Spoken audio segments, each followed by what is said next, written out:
What's up, guys? Hope you're feeling alive right now. I'm Micah Keneally, and I want to welcome you to Young Adults Today, where we talk about reaching young adults in our world today.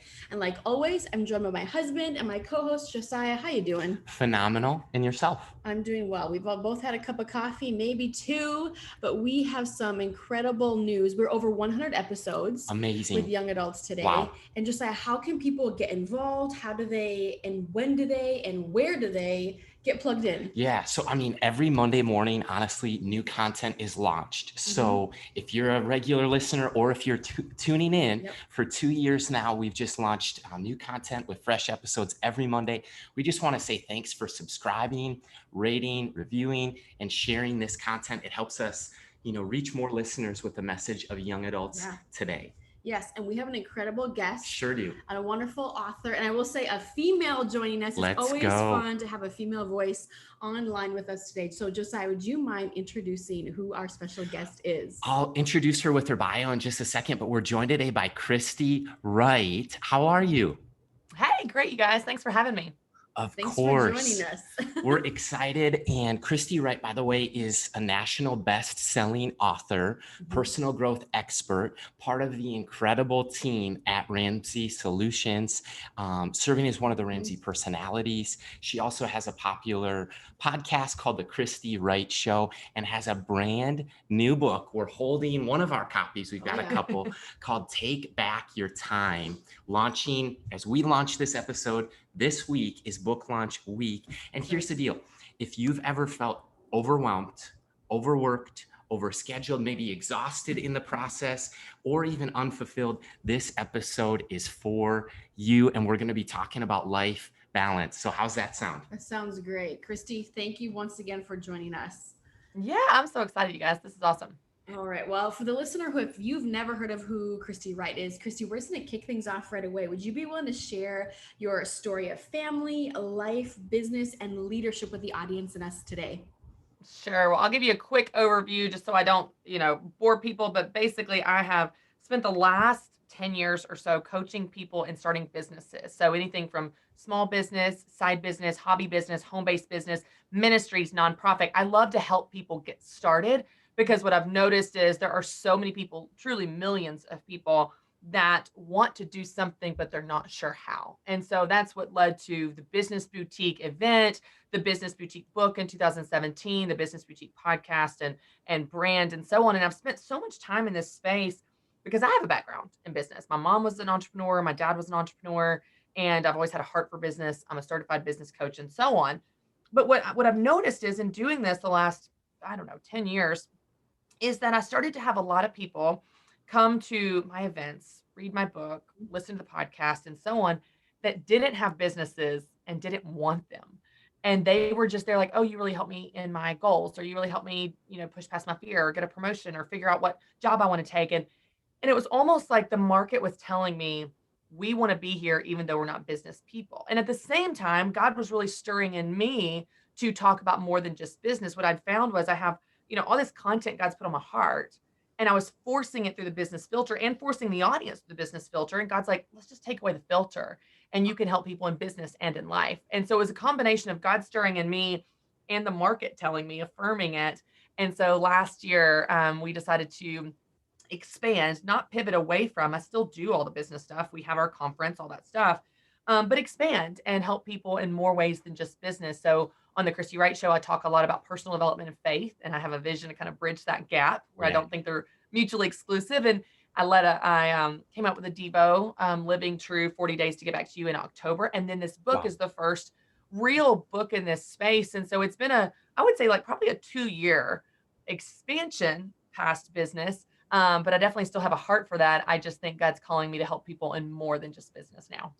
That is amazing. And we got our copies. And side note, Micah and I have been married for about 4 years. We have a daughter, Aurora. She's about 14 months, and we're 6 weeks away from baby number 2 on the way. You're close. Congratulations. Thank you. So we're excited. And when you read the first few pages of your book, it sounds a lot like our life that we're in right now. Just it spoke to the season. Yes. And Micah and I, each year we pick at least one book that we read to invest in our marriage. And this year, 2021, I couldn't think of a better book. And Micah read it faster than me. But That's awesome. and so, Christy, if we can, just diving in deep, you share kind of this fear in the book, Take Back Your Time, of not wanting the reader or the listener or us, like Micah and I, to look back at the end of our life with regret. So my question would be, how can we instead live a life now investing in the things that matter most? Yeah, well, that's really the heart behind all the book. I mean, that's the heart behind the entire setup. That's the heart behind the entire thesis of how I redefine life balance, and it's the heart behind the path of these 5 practical steps. Because even if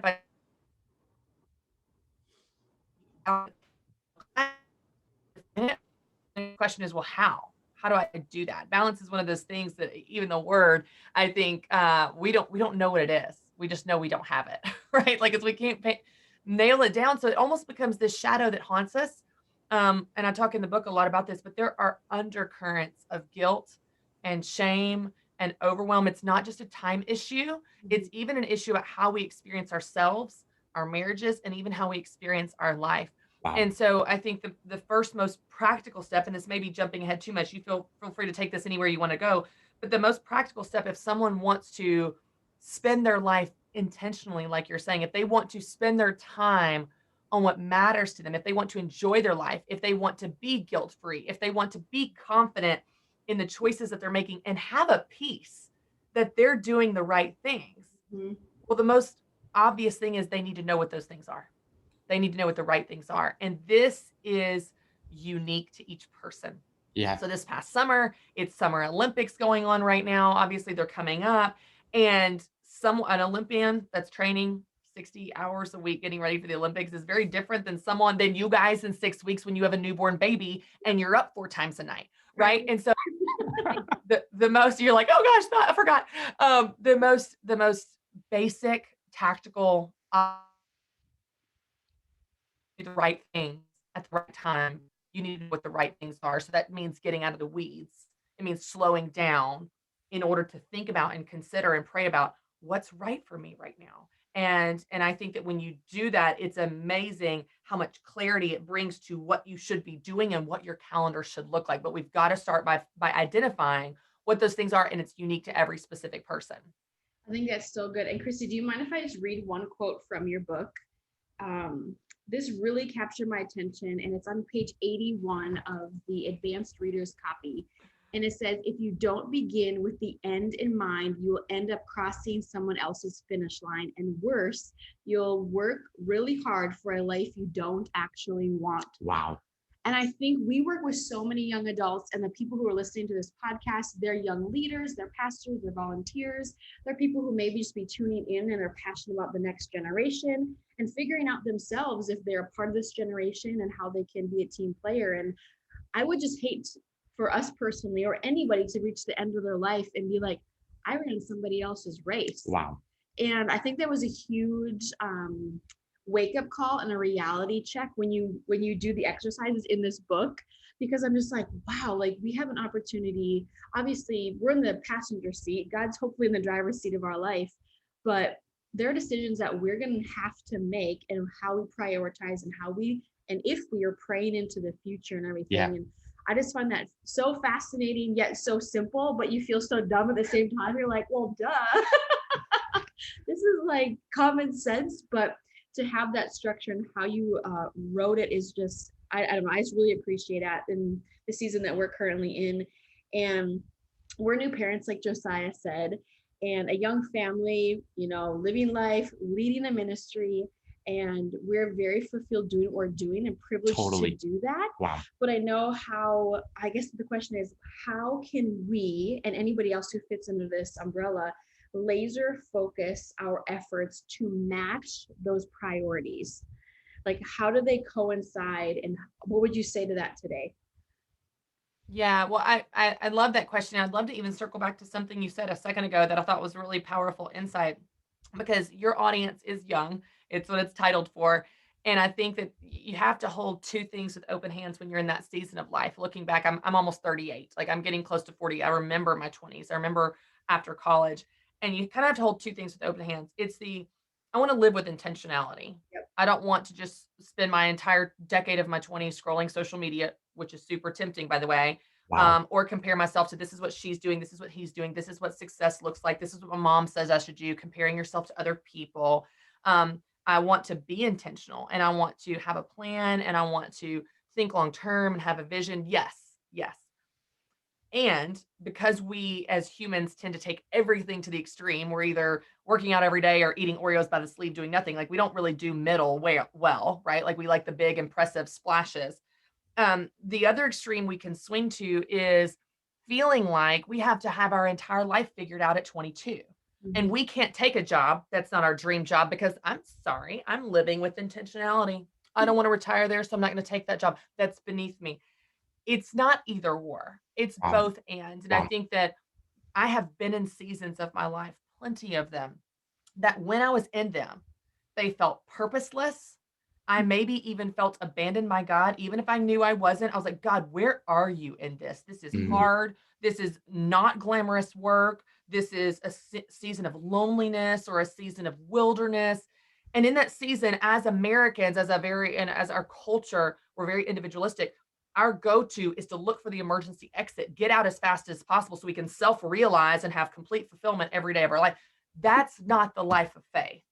And so there's this element of, yes, you will go through things that feel hard. And I talk about this in the book in different ways. You'll go through seasons that feel hard or feel like they don't have purpose. It's not your dream job. It's not your dream scenario. In hindsight, later, often you look back and you see the purpose in that. Often, Mhm. not always, but Mhm. often you do.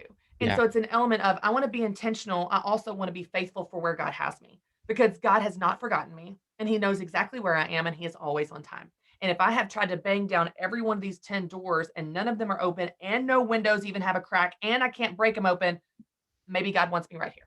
Maybe I just need to be where I am.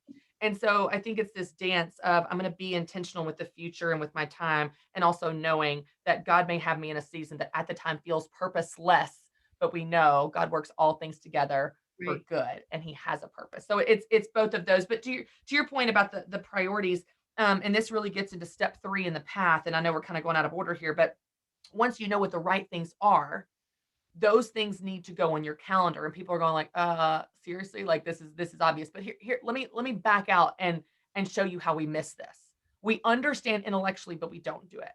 So we say often, especially people that are really busy, type A planners, I live by my calendar. Live by it. I live by my calendar. I live and die by my calendar. Like, I mean, it's not on the calendar, it's not gonna happen. We say that, and then all the things that we listed out in step 1 that matter to us, all the things that are life-giving, all the things that are important to us, all the things that we value are not on your calendar. Right. The Mm, only thing on your calendar are dentist appointments, practices, violin lessons if you have kids, meetings, yeah. work commitments, responsibilities, volunteer commitments. Those things are fine. They are important too. But most likely, those things that we care deeply about, that give us life and renew us and restore us and bring us to spend time with God, whether that's quiet time, working out, time with friends, going on dates if you're dating and you want to meet someone, Mhm. those things have to be on your calendar, and they're not. And then we wonder why they don't happen, Right. because we have not taken these things we care about and put them on the system we have chosen to live our lives by. And for anybody that's listening that maybe is like me, you're a free spirit, you're creative, you're like, I hate rules, I hate budgets, I hate calendars, so we're so restrictive. Here's the thing, you create it. Wow. You Mhm. can make it look like anything you want to, but I can't tell you guys how much more my life has reflected my values since I started putting my values on the system I live my life by. So I even will put a bedtime on my calendar. I will put an alarm, 9:30, go upstairs. Because if not, it's gonna be 11 o'clock and I'm scrolling Instagram and going, I'm exhausted and grouchy the next day. Yep. I don't have any time. I just need more time. No, you need to do what you say you want to do with the time that you have. And Yep. so whether it's working out or if it's a new goal or if it's a side project, volunteering, a bedtime, a wake up time, Mhm. put it on your calendar. It doesn't guarantee that it'll happen, but it's much more likely to happen because if you're waiting until there's time left over, it's never going to happen. And if you're depending on your very tired, distracted brain to remember in the moment, it's less likely to happen. Just put the things you care about in the system you've chosen to live your life by. So good. Chrissy, that is so good. And I had this moment this past weekend where I took our daughter, Aurora, and I love being a girl dad. She is so fun and she loves going to the park. So it was the weekend and I took her for a walk and she saw the swings and she pointed, she wants to go play. After a little bit in the swings, she wanted to play in the dirt, in the sand, and in the wood chips. And I had this moment knowing I was thinking about just the book that Micah and I've been reading, which is your book. And I was just having this deep reflective moment where I felt like time is so valuable. You can't get it back. And I watched our daughter pick up sand and it was like the sand, she couldn't hold on to it. It just like fell through her hands. And, at home or around our backyard or inside and outside, we have some toys. One of them's like a bucket. And if she puts the sand in the bucket, it's easier to manage and build a castle or build with. But if not, it just kind of flies. Yeah, it just disappears. And I felt like that was such, at least for me, it was like the Holy Spirit was just showing me how fast time goes, how precious the gift of marriage, parenting, fatherhood, motherhood, and even just the privilege of life that we have breath in our lungs, that there's purpose for this is the day that the Lord has made. And so, I mean, when you look at redefining success or taking back our time, it actually reminds me of a message I heard at 16, which was kind of like from Dave Ramsey, one of our heroes. He kind of helped me not take out student loans because I heard this message at the right time. And I feel so blessed as a young listener, as a young leader, that we get to ask you this question, similar to budgeting and being intentional rather than letting the dollar be managed by somebody else or letting the coins slip through our hands. Chrissy, how do we take back our time and redefine success in a way that honors God? Yeah, I love that question. I first just want to say what a beautiful analogy that was with the bucket. That's a beautiful analogy. Like that spoke to me. So thank you. That is so accurate. Thanks, That Chrissy. is, I mean, we're all visual people. People are like, oh, I'm a visual learner. I'm like, everyone is. Like that is a visual that people can sink their teeth into and you get it. You go, yeah, the bucket, the calendar's the bucket. You can hold on to it so much better if you just put it in the bucket. That's a Wow. beautiful analogy. I also would love to just point out something that you were doing in that moment because I talk about this in step 5 with being present for what matters. And I think we understand I want to be present. I want to be present. It's hard to be present, but we don't think about how that affects our ability to feel balanced or even how we feel about the time that we have. So that to me is one of the most important pieces of this puzzle. Our culture, because we have so many demands on us, because we have constant flow of information. We have a device in our pocket screaming our name all day, every day. True. Yep. It's so hard to be present, and which just means like being here, like your mind is where your body is, that we have almost conditioned ourselves to sleepwalk through life, where you could have easily been at the playground with your daughter and your mind is thinking about the deadlines you've got coming up, your next podcast interview, the things you've got to clean at home, the things you've got to do next. And you would be at the playground with your daughter for 30 minutes, an hour, 2 hours, and you would never seen that sand. Wow. Because you just simply weren't paying attention. You weren't doing anything wrong, right? Like your mind was just wandering because everyone's mind wanders. Jenny Allen's book cites that we have up to 60,000 thoughts a day. Oh my gosh. But I think if we can harness our thoughts and literally train our brain to be where our body is, to be where your feet are, y'all, there's fascinating research on how you not only get to experience your life because you're actually experiencing the moment you're in, you enjoy it more. Right. Research from Harvard shows we are happier overall when we resist the temptation to be distracted, to not let our minds wander, to not scroll our phones, to just look at like the trees and the birds and the sounds and the sand and the textures and the air and the breeze. You feel more alive. And so I just love that you noticed that because anybody else, it would have been so easy to be at the playground and never seen the sand go through hands because you weren't present in the moment. So well done, you being present in that moment. And what a great reflection. You got that insight because you were present and you would have missed it had you not been. So well done. Yeah, I think that my hope for this book, back to your question about redefining it, and redefining success, my hope is that it actually sets people free. There is so much guilt and shame around how we spend our time. We feel guilty, whether you Wow. work at home, outside the home, home-based business, part-time, full-time, stay-at-home mom, whether you have kids, don't have kids. We just feel guilty. And I believe, I won't go off on my soapbox here, but I believe the enemy gets a foothold there and he just Mm. digs and digs and digs. And that's not how God talks to you. And that's not what God says about you. But also, we can be more intentional with how we spend our time. But once you are, I want people to feel free to Mhm. be present in those moments. A simple tactical thing I recommend, and I talk about this in the book. I talk about the to-do list. Here's what we do. A lot of women do this. I don't know if men do this. You can I tell me. already know I'm guilty of it. I already know. Here's what we do. And I say this because we all do it. Maybe your young adults don't. Maybe they're not like in that season yet where they're like the to-do list is ruining their life. But you have a to-do list of 47 things and you get 45 done and you focus on the 2 that you didn't Wow. get to and you feel guilty Wow. for not getting to the 2. And that's what we do. And so a simple practical thing I do in light of this, not just redefining success, but being present and proud of what you're doing right. I practice I've started is every day before I write my to-do list for the day, I write down what I'm proud of that I did yesterday. Wow. And as simple as that sounds, oh, Chris, look, you did this. And it could be the simplest stuff. Like I took my kids to the playground. It doesn't have to be life-changing, but it trains my brain to focus on what I'm doing right and Mhm. shakes the guilt and go, hey, you're doing better than you think. Okay, now from this place of security, Yeah. from this place of confidence in who I am and how I'm spending my time, I'm going to write my to-do list, knowing this to-do list is not going to rule me. So let's say I didn't do anything yesterday on my to-do list. I wrote down 5 things. I didn't do any of them. By starting my day today, writing down what I'm proud of from yesterday Mhm. makes me show what I did right. Oh, well, I didn't do those things, but here's what I did do. I did this and this and this. And usually it's all things you wanted to do as well. And so I think for a big piece of this is not just redefining success, but training yourself to see it as success.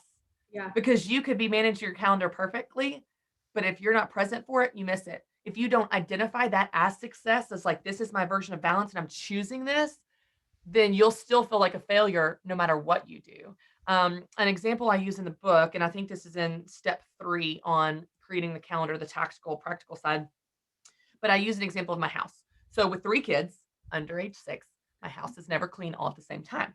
It just does not happen. Now, could I spend my life this way of like making sure it's clean? Sure, I don't want to, because what's important to me is being with my kids when I'm not at work. So I've chosen which rooms I fight for and which rooms I let go. So I fight for the kitchen, the living room, and my bedroom. I fight and work hard to keep those rooms picked up and clean. And for the most part, they are. That's because I spend the most of my time there. There's other rooms that I don't even worry about. The playroom, I don't even know. I may not be able to see the floor. Like it's in an actual abyss. But because I've chosen to not fight for that room, Yeah. right? Like I have chosen this is a room I'm willing to let go. The kids are just going to play with the toys tomorrow. We may pick it up and organize it once every 2 to 3 weeks, maybe. When I walk from the kitchen into the playroom to tell my kids it's time for dinner and that room is a mess, I don't feel guilty because I chose that mess.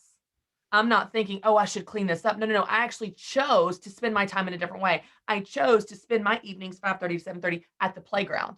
And that is how I want to spend my time. So it sets me free. It gives me permission to not feel guilty for not doing everything because no one can do everything. Right. And so instead, I choose what I'm going to fight for, what I'm going to let go, whether it's rooms in the house or things on my calendar. And then I'm proud of and present for those things and watch how the guilt melts away when you do that. Christy, that sets us free. Oh my gosh, that's good.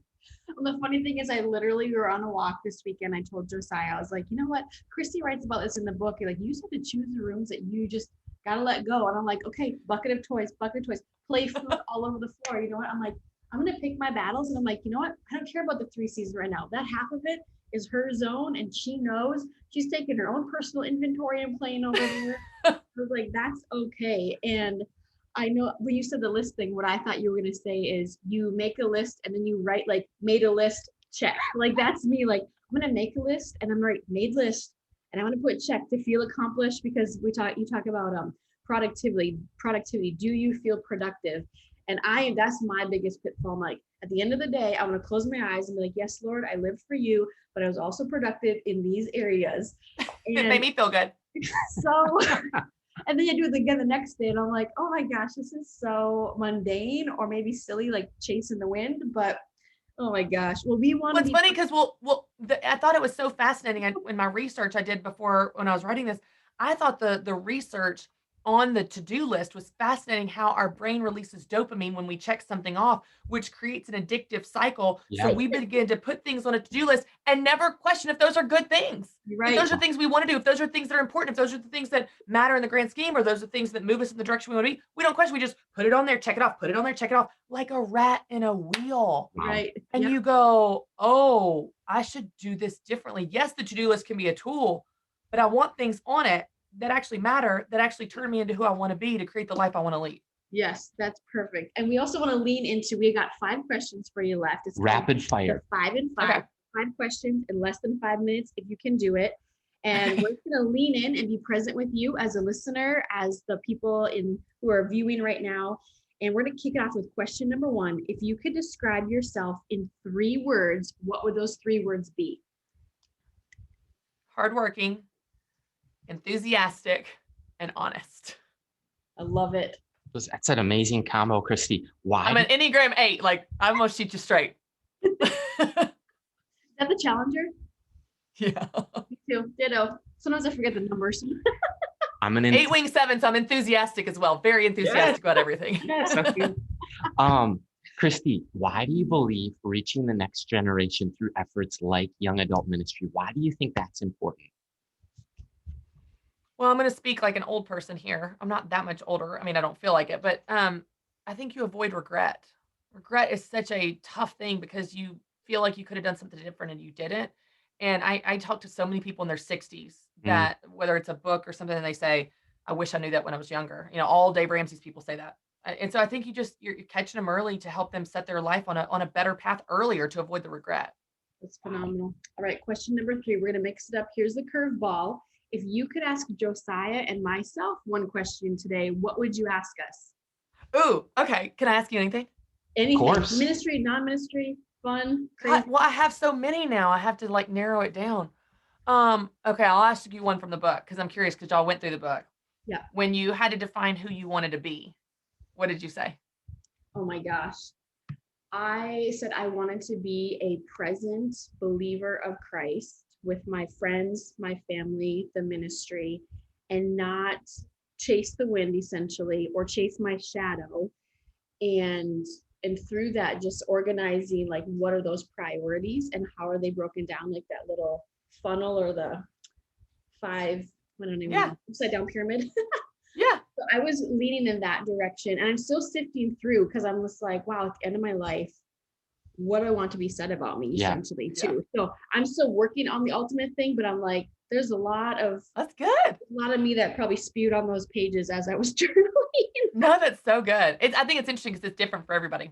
It is. And for me, Christy, I would say similar to Micah, I want to be known as the same person or famous in my house, that I was faithful with my family, that it can be said of me, that the people who know me, and maybe they knew me from a stage or a screen, but I was the same person at home for my wife, for the next generation of our family. And then really that I pointed people to Jesus, that I lived and encouraged people who were having a tough time, and that I was a friend, that I was just faithful. So that's so good. It's a deep question. So good, y'all. That's fun. Back to you, 4 or 5. Yep. Excited to hear your response to this one. For those who want to start a side hustle, or maybe their dream is like business boutique or a home-based business or launching something new or taking a bold step of faith, what advice do you have for them? Okay, I'm going to give you 2 things. One is more inspirational and one is more informational, more tactical.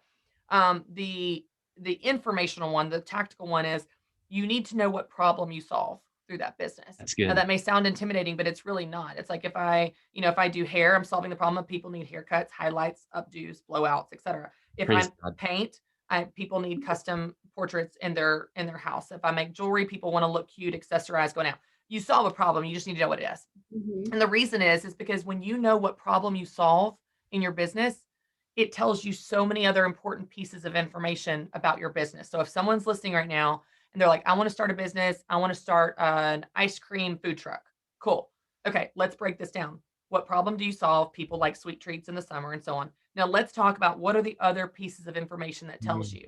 You know your target audience, people that have that problem, people that live in that area, people that like ice cream, etc. You know your marketing language. What are you going to talk about? How you solve that problem, whether it's jewelry, ice cream, hair, that's all you talk about. You also know your value proposition. That means that gives you confidence for charging. What are you going to charge for? What's your basis for your pricing for solving that problem? So anybody that wants to start, just boil it down to what's the problem I solve, and then watch how that begins to be a domino effect of you learning and clarifying your business idea just from that one piece of information. But the second is more inspirational. And here's what I would say. Take one step, any step. There's no wrong step. The first step could be a Google search. The first step could be telling your roommate. The first step could be printing off something at Kinko's for a sign for your ice cream. I mean, anything, because here's what happens. When we are scared, we stay stuck. So I tell people all the time, don't wait until you're not scared to do the thing you want to do. Do it scared. The antidote to fear is action. Nothing will silence your fear of doing the thing like doing the thing. So go do the thing. Take one tiny step of faith. That will fuel your confidence to take the second tiny step and the third tiny step. Before you know it, you look up, you're like, oh, look at me in my ice cream truck. I've got a salon. I'm making jewelry and I've got an Etsy shop. But it didn't happen because you had this big splash and were suddenly fearless one day. It happened one tiny step of faith at a time. Wow. So good. I think my that's going to gosh. encourage a lot of our listeners in that regard, because there are many dreams in our heads and hearts, and we never put our hands and feet to them. And they dead, you know? And that is true for ministry and nonprofit as well. Yes. Ministry, nonprofit, I just want to give you one spiel for all, because I know you got a lot of believers that are listeners. Yeah. Nonprofit is a tax status. It's an IRS designation. It does not mean your business is holy. Your business is holy because you do your work as unto the Lord and serve people, regardless of your tax status. So if you're on the fence, you can figure out what you want to do with your business, but just know you have the same responsibility to run your business like a responsible business, nonprofit or for-profit, Christian or secular. Either way, you have the responsibility and the ability to make it the best it can be. Amazing. I got goosebumps on that one. All right. Final question, Christy. If you could tell a group of college pastors, young adult ministry leaders, one thing, what word of advice would you leave them with today? I wish I could get so close to the camera, but there's a table right here. Like I want to get so, do not give up. I know it's hard. I know you're exhausted. I know you feel like that your work doesn't matter. I know you feel like you show up to church, to that young adult ministry with crumbs sometimes. I know you feel like you show up a hypocrite because you yelled at somebody in the parking lot. Show up anyway. Do not give up. I am a product of a young life leader that poured into me when I was a 15-year-old. And y'all, when I walked across the stage as an 18-year-old, I did not look any different. I was still wearing short shorts, still drinking, still going to parties. You have no idea what God will do with the seeds you are planting. Do not give up. That's so good. That's a great challenge and a great motivation. Oh my gosh. I'm the man here, and I'm like welling up with tears because me and you both, right?